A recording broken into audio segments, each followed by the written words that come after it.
zo'n dag is het met de zinnen de warmte brengen. En verder is het weer natuurlijk koud. En als dan juist naar de temperaturen hoe die gewoon weer lezen moeten, zomaar bij de 14, 15 graden hinnen, binnen we de jood lang net onttak aan.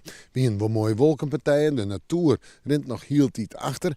Maar het keer bij mij gaat starig gewoon de goede kant op.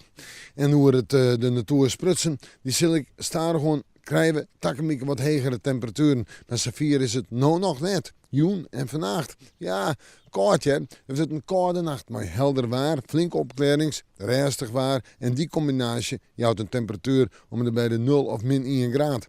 Op de eilanden, direct onder het wetter, staan 12, 3 graden, maar oeral frost onder groen. En er is kans op mist, de wind zwak of matig uit noordelijke richting mooi.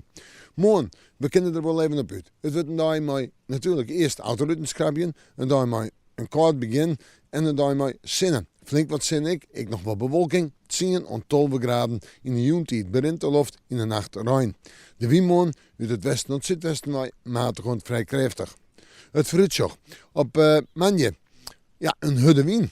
En verder een bui, een buikje, de zinnen er wat bij, over 12 graden. Kening in de dag, kan het best op terug. 13, misschien 14 graden, de zinnen erbij, droegwaar, de oranje zinnen. En op wijze, ik sta 13 of 14 graden, maar de zinnen erbij en droegwaar. En na wijze komen de temperaturen wat hoger te lezen. We moeten manje maar weer even in het waarsje.